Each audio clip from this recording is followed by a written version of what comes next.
There was a moment in Hollywood when Winona Ryder seemed untouchable. She wasn't just famous. She was everywhere.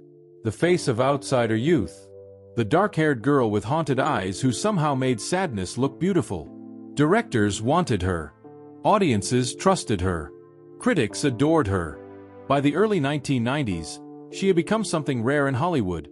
A star who felt real. But behind the pale skin, the soft voice, and the carefully crafted image of vulnerability, something was slowly collapsing. Because the same industry that built Winona Ryder into an icon would eventually turn her into a punchline. And the terrifying part? It didn't happen overnight. It happened slowly, emotionally, psychologically. A young woman who spent her entire life trying to belong suddenly found herself trapped inside a machine that rewarded fragility while quietly destroying the people who carried it. The fame became overwhelming. The pressure became constant. The scrutiny became cruel. And eventually, one humiliating moment inside a Beverly Hills department store would completely alter the course of her life forever. But long before the headlines, before the arrest, before late-night comedians laughed at her downfall, Winona Ryder was just a lonely kid trying to survive in a world where she never felt normal. And maybe that's where the story truly begins. Because the tragedy of Winona Ryder was never simply about scandal.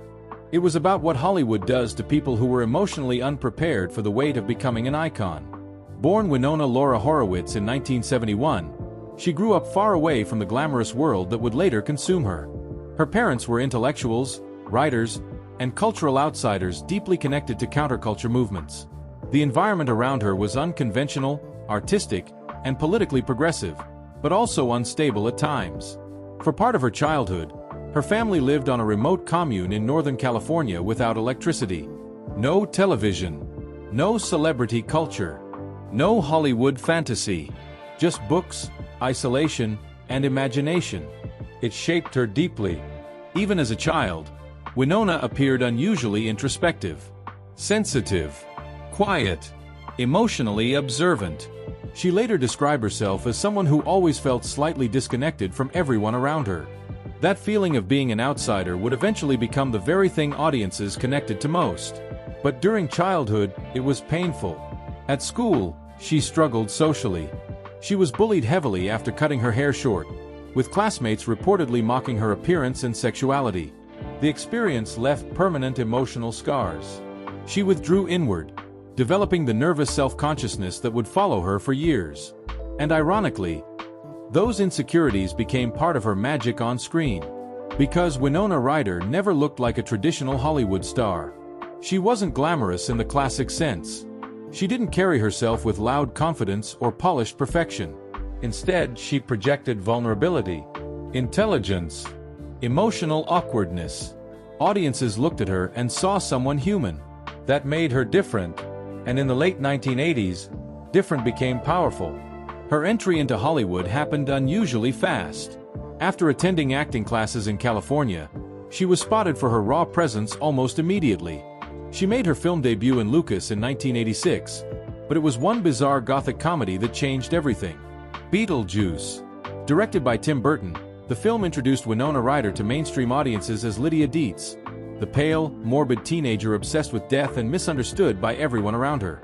The role became iconic almost instantly. Lydia wasn't loud or glamorous.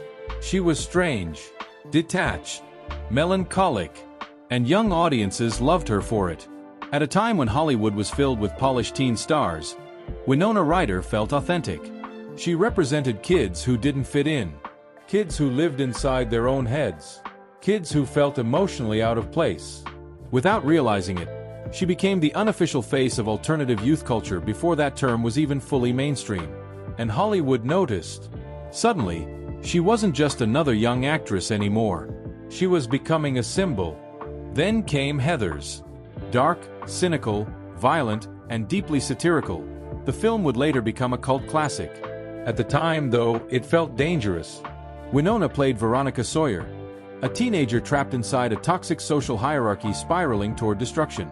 The performance revealed something deeper about her acting ability. She could portray emotional collapse with unsettling realism. There was always sadness behind her eyes. Even in scenes where she smiled, audiences sensed anxiety underneath. Directors began using that emotional tension as part of her appeal. Winona Ryder wasn't playing perfect characters. She played wounded people.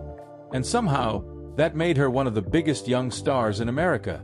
But while her career exploded, the emotional pressure around her life intensified just as quickly. Fame arrived early. Too early. Before turning 20, she was already carrying massive studio expectations, relentless media attention, and the psychological pressure of constant public visibility. Hollywood adored her image, but the industry also began consuming her identity piece by piece. Then came the relationship that transformed her into tabloid obsession. Johnny Depp. When Winona Ryder and Johnny Depp began dating in the early 1990s, the media treated them less like a couple and more like mythology. Together, they looked like the embodiment of dark Hollywood romance. Mysterious, emotional, beautiful in a damaged kind of way. Fans became obsessed. They were young, intense, and constantly photographed. Depp famously tattooed "Winona Forever" on his arm. Interviews painted them as soulmates. Their relationship became intertwined with the public image both actors were building. And for Winona, the emotional attachment appeared incredibly deep. Friends and media reports over the years suggested she invested heavily in relationships emotionally, often tying her sense of stability to the people around her. The romance with Depp became part of her identity during a period when her fame was already psychologically overwhelming. At the same time, her career reached another level entirely. Edward Scissorhands changed everything. Again working with Tim Burton alongside Johnny Depp, Winona delivered one of the defining performances of her career. The film's themes, loneliness, isolation, fear of being misunderstood, mirrored the emotional qualities audiences already projected onto her, and the public connection became intense. Winona Ryder wasn't simply acting anymore. People felt like they knew her. That can become dangerous for celebrities. Because once audiences emotionally claim ownership over someone, every personal mistake begins feeling like betrayal. By the early 1990s, Winona Ryder had become one of Hollywood's most respected actresses. She balanced commercial success with critical credibility in ways few young stars could manage. She starred in literary adaptations, prestige dramas, independent films. She wasn't seen as shallow celebrity culture. She was seen as serious, intelligent, different, and yet beneath the acclaim, signs of emotional exhaustion were quietly emerging. Interviews from that era often showed someone deeply uncomfortable with fame itself. She appeared nervous during press appearances, anxious in public settings, and increasingly overwhelmed by constant attention. Stories circulated about panic attacks and insomnia. She reportedly struggled with anxiety long before mental health conversations became normalized in Hollywood. But during the 1990s, vulnerability was rarely treated compassionately. Studios wanted stars who could perform endlessly. Media outlets wanted access constantly. And tabloids wanted emotional chaos. The more famous Winona became, the more isolated she seemed to grow. Still, the performances continued. Then came one of the most emotionally devastating films of her career, Girl, Interrupted. The film explored mental illness, institutionalization, emotional instability, and identity fragmentation. Winona fought passionately to make the project happen, even serving as an executive producer after discovering the memoir years earlier. In many ways, the film reflected the emotional themes already surrounding her real life. Confusion, pressure, psychological strain, fear of losing control. Her performance felt deeply personal. And looking back now, it's hard not to notice how eerily close Winona Ryder herself seemed to the emotional edge during that period. Because by the end of the 1990s, Hollywood had started changing. New stars emerged. Tabloids became more vicious. Celebrity culture became crueler. And quietly, almost invisibly, Winona Ryder's carefully built image was beginning to crack. The girl once celebrated for being vulnerable and different was entering an industry era that punished weakness mercilessly. The pressure was building. The anxiety was worsening. The loneliness was deepening. And within just a few years, one shocking incident would completely destroy the version of Winona Ryder the public thought they knew. Not just her reputation, not just her career, her entire identity. By the early 2000s, something about Winona Ryder felt different. The sparkle surrounding her career hadn't disappeared overnight. There was no dramatic announcement. No public meltdown caught on camera. No single interview where audiences suddenly turned against her. Instead, there was a quiet unraveling, a fatigue in her eyes, a nervousness during appearances, an emotional heaviness that seemed impossible to hide anymore. For nearly 15 years, Winona had lived inside Hollywood's machinery non-stop. She became famous before adulthood had fully formed her identity. Directors praised her sensitivity. Audiences projected themselves onto her vulnerability. Studios marketed her as the intelligent outsider who somehow remained authentic inside an industry built on illusion. But authenticity in Hollywood often comes with a price. Because the industry loves emotional fragility, until it becomes inconvenient. And by 2001, Winona Ryder was dangerously close to collapsing under the pressure of carrying an image she could no longer emotionally sustain. The warning signs had already been there for years. Her breakup with Johnny Depp in the early 1990s reportedly hit her harder than the public realized. The relationship had become deeply intertwined with her emotional identity during the height of her fame. When it ended, Winona later admitted she struggled profoundly with heartbreak and depression afterward.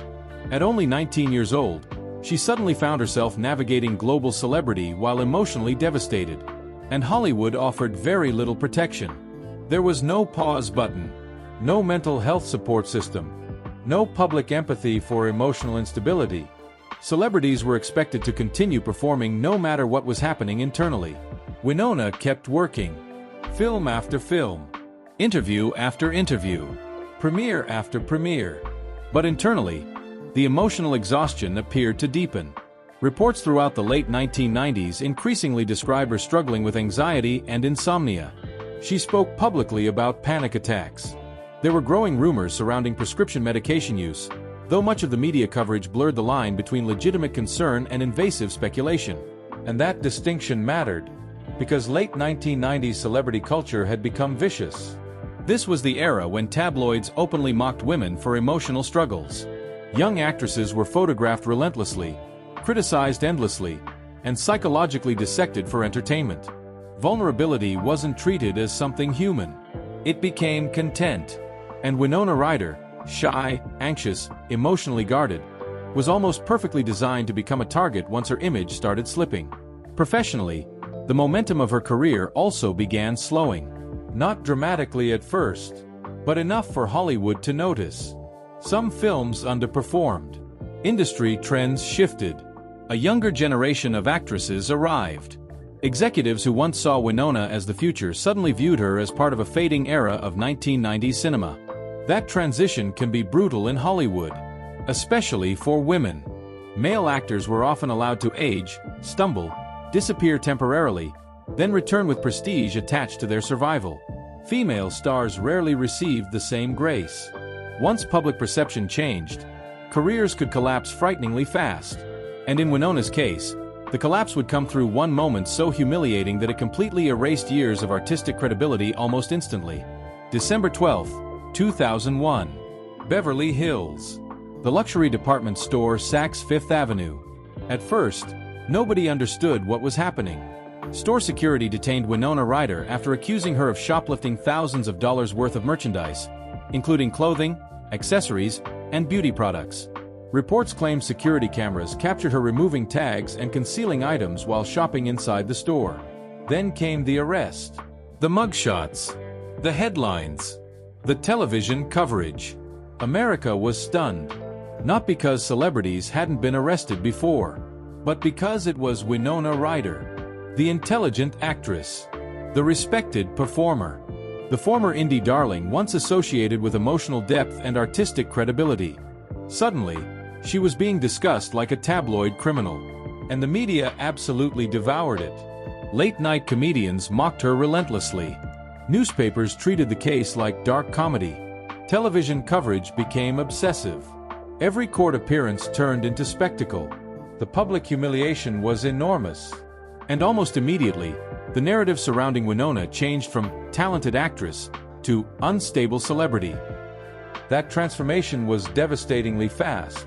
But what made the scandal especially complicated was that the public never fully understood why it happened. Even now, decades later, the incident remains psychologically fascinating because on paper, it made very little sense. Winona Ryder was wealthy, famous, successful. Why would someone with millions of dollars steal designer clothing? That question became the center of media obsession. Some speculated recklessness. Others suggested emotional collapse. There were rumors involving medication, rumors involving exhaustion, rumors involving psychological detachment. During the investigation and trial, discussions emerged surrounding prescription drugs and her mental state. Reports indicated she had been taking pain medication after injuries, while her legal team argued she was dealing with significant emotional and physical struggles during that period. But the public conversation rarely treated the situation with nuance. Instead, the scandal became entertainment, and that may have been the cruelest part. Because watching the footage now, Winona Ryder doesn't look arrogant or dangerous. She looks exhausted, disconnected, almost emotionally numb. The trial itself became a media circus. Paparazzi swarmed every appearance. Cameras followed her relentlessly. News programs analyzed her expressions frame by frame. Commentators openly speculated about her mental health on national television with shocking cruelty. At times, it felt less like coverage and more like public ritual humiliation. And Hollywood noticed. That's important, because scandals alone do not always destroy careers. What destroys careers is when the industry decides someone has become a liability. After the arrest, studios grew hesitant. Insurance concerns reportedly complicated productions. Executives became nervous about associating major projects with her image. In Hollywood, perception can become more important than reality frighteningly quickly. And Winona Ryder's perception had shattered. Before the scandal, she was viewed as intelligent and emotionally intriguing. Afterward, she became troubled. That single label changed everything. The conviction came in 2002. Ryder was found guilty of grand theft, vandalism, and burglary-related charges. She received probation, community service, fines, and counseling requirements. But the legal consequences were actually the least damaging part. The true punishment was cultural. Hollywood stopped seeing her the same way. Directors became cautious. Studios became distant. Roles became smaller. And perhaps most painfully, audiences who once identified deeply with her vulnerability now consumed her suffering as spectacle. 4 years afterward, the shoplifting scandal followed her everywhere. Every interview referenced it. Every article revisited it. Every comeback attempt carried the shadow of public embarrassment. It became impossible to separate Winona Ryder the actress from Winona Ryder the scandal. And beneath all of this was a deeper question nobody fully wanted to ask. What if this wasn't simply criminal behavior? What if it was emotional collapse? Because psychologically, the incident seemed less like greed and more like someone spiraling internally while living under extraordinary pressure.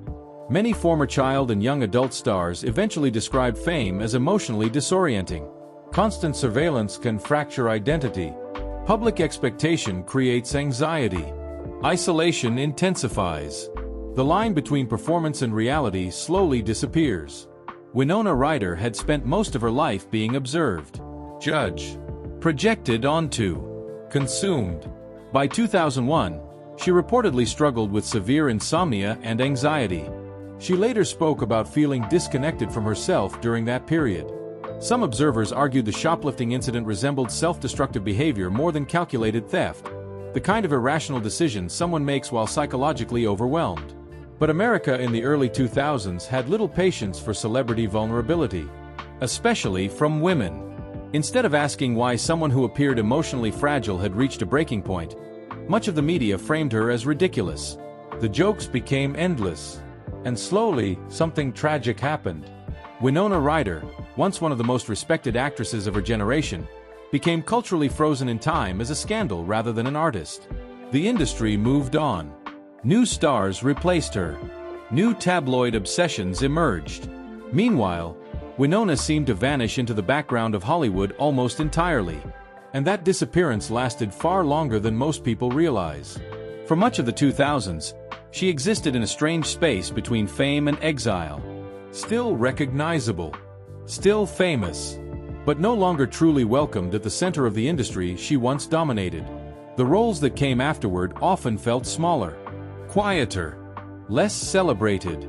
Some critics argued Hollywood had overreacted. Others believed the scandal permanently damaged audience trust.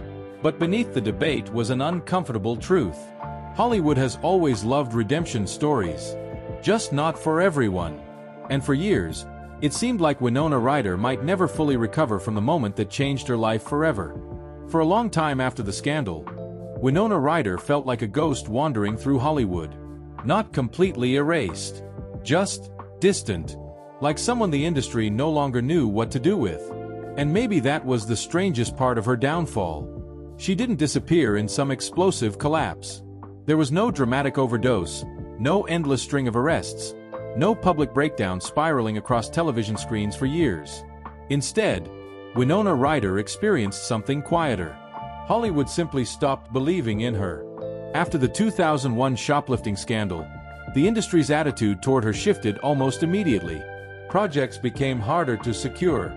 Big studios grew cautious. Insurance concerns reportedly made productions nervous. Executives worried about public perception. And in Hollywood, perception becomes reality frighteningly fast. Especially for women over 30. That part mattered. Because the early 2000s were an unforgiving era for actresses. Younger stars constantly replaced older ones. Female celebrities were expected to remain flawless, emotionally stable, attractive, and commercially useful all at once. One public mistake could permanently alter how the industry viewed you. Male actors often survived scandal by reinventing themselves as rebellious or complicated. Women were more likely to be labeled unstable. And once that label attached itself to Winona Ryder, it followed her everywhere. The years after the scandal became emotionally complicated. She continued acting, but many projects failed to restore the prestige she once carried. Films came and went quietly. Some performances received praise, but the momentum was gone. The cultural narrative surrounding her had changed too deeply. For younger audiences growing up during the 2000s, Winona Ryder became less associated with her groundbreaking performances and more associated with late-night jokes about shoplifting. That shift was brutal considering what she had once represented. In the late 1980s and 1990s, she embodied outsider intelligence and emotional authenticity. She was the actress for people who felt alienated, misunderstood, different. Her performances in Beetlejuice, Heathers, and Edward Scissorhands helped define an entire cultural aesthetic long before alternative became commercial branding. But Hollywood rarely protects the people who help shape it. It consumes them, then reinvents itself without them. And during the years after her fall, Winona Ryder seemed deeply aware of that reality. In interviews, she appeared more cautious, more guarded, sometimes almost emotionally bruised by fame itself. She spoke occasionally about anxiety and feeling misunderstood by public narratives surrounding her life. And perhaps the saddest detail of all was this: the scandal never fully left her. Even years later, interviews still circled back to 2001. Journalists repeatedly forced her to revisit one of the most humiliating periods of her life as though her entire identity could be reduced to that single incident. That kind of public freezing can psychologically trap celebrities in their worst moments forever. No matter how much time passes, the culture refuses to move on. But something unexpected began happening in the 2010s. The public started re-evaluating the way celebrities, especially women, had been treated during the tabloid era. Audiences looked back at the relentless humiliation of stars like Britney Spears, Lindsay Lohan, and others who endured public breakdowns under constant surveillance. Conversations around mental health became more nuanced. People started recognizing how destructive celebrity culture had been during the late 1990s and early 2000s. And slowly, Winona Ryder's story began looking different too. Instead of asking, how could she ruin her career like that? People started asking, why was she destroyed so completely over one mistake? Because compared to many scandals that Hollywood eventually forgives, Winona's punishment suddenly seemed unusually harsh. She hadn't committed violence. She hadn't abused power. She hadn't harmed others in the way many celebrated public figures later would. Yet culturally, she had been treated like someone permanently broken. That re-evaluation opened the door for something nobody expected. A comeback. And strangely enough, it came through nostalgia. In 2016, Stranger Things premiered and instantly became a global phenomenon. The series blended supernatural horror with 1980s nostalgia, introducing younger audiences to actors and aesthetics from an earlier era of pop culture. At the center of it was Winona Ryder, playing Joyce Byers, a frantic, emotionally exhausted mother desperately trying to save her missing son. Winona delivered a performance filled with panic, vulnerability, and emotional intensity, and audiences connected with her all over again. But what made the comeback especially powerful was that Joyce Byers didn't feel polished or glamorous. She felt damaged, exhausted, fragile, desperate to hold herself together. In many ways, it mirrored the emotional qualities that had always made Winona Ryder compelling in the first place. She wasn't performing perfection. She was performing survival. And perhaps for the first time in decades, the public no longer viewed her vulnerability as weakness. They viewed it as humanity. Suddenly, younger viewers discovered her older films. Social media filled with admiration for her 1990s performances. A new generation embraced her as a cultural icon without fully carrying the tabloid cruelty that had once defined her reputation. It was as though time itself had softened the judgment against her. But even during the comeback, traces of pain remained visible. Because surviving Hollywood doesn't necessarily heal what Hollywood damages. Winona Ryder spent years being publicly humiliated during one of the cruelest periods of celebrity culture in modern history. And while public opinion evolved, the emotional impact of that experience likely never fully disappeared. That's the hidden truth underneath her story. The downfall wasn't caused by one single arrest. The arrest was merely the explosion the public witnessed. The real collapse had started years earlier, through exhaustion, anxiety, pressure, loneliness, and the terrifying psychological effects of growing famous before emotionally understanding what fame actually costs. Hollywood celebrated Winona Ryder for her fragility while simultaneously helping create the conditions that intensified it. That contradiction sits at the center of her entire career. And maybe that's why audiences still connect with her today. Because Winona Ryder never felt artificial. Even at her most famous, she carried visible sadness beneath the surface. Her performances often felt less like acting and more like emotional exposure. People saw parts of themselves inside her: insecurity, alienation, fear, loneliness. Which is why her downfall felt strangely personal to so many people watching it happen. It was never just celebrity gossip. It felt like watching someone emotionally drown in public while the world turned it into entertainment.